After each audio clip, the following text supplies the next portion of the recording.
older sister's soccer games, and at age 3, I wanted to be just like her. My dad was her coach, so it didn't take much convincing when I said I wanted to play. And as soon as I could, my parents put me into rec soccer.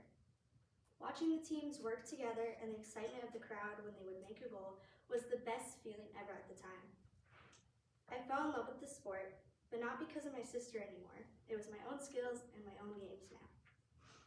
Once I got old enough to travel for soccer, I was put onto a C3 team with a bunch of girls from my rec team, and my dad became my coach then after my sister was all through hers.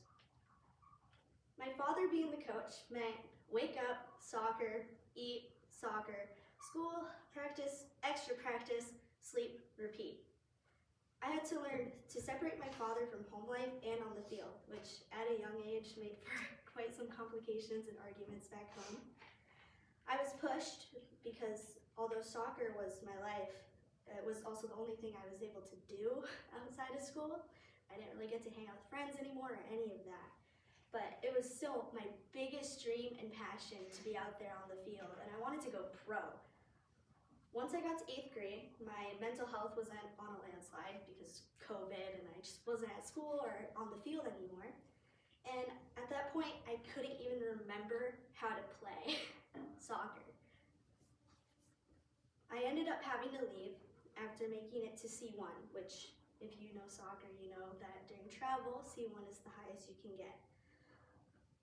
After getting better, my dad and my mom pushed me to go to all of our state's soccer games, so the Minnesota Loons, and I absolutely fell in love with it again, wearing my jersey with my best friend at the time, and that's Hassani Dotson.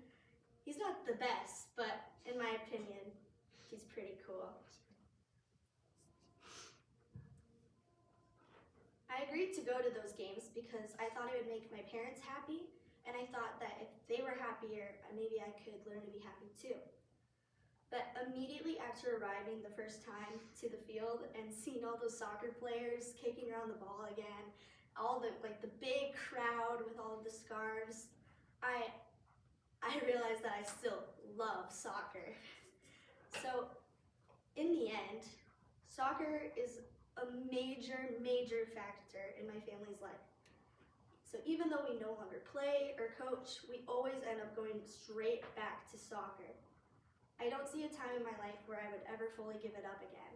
And after transferring here to DW, before I transferred actually, I went to quite a few of the soccer games that I could make it to, driving back and forth between here and Minnesota to come watch. So soccer will always be the biggest part of my family's culture. And that's all.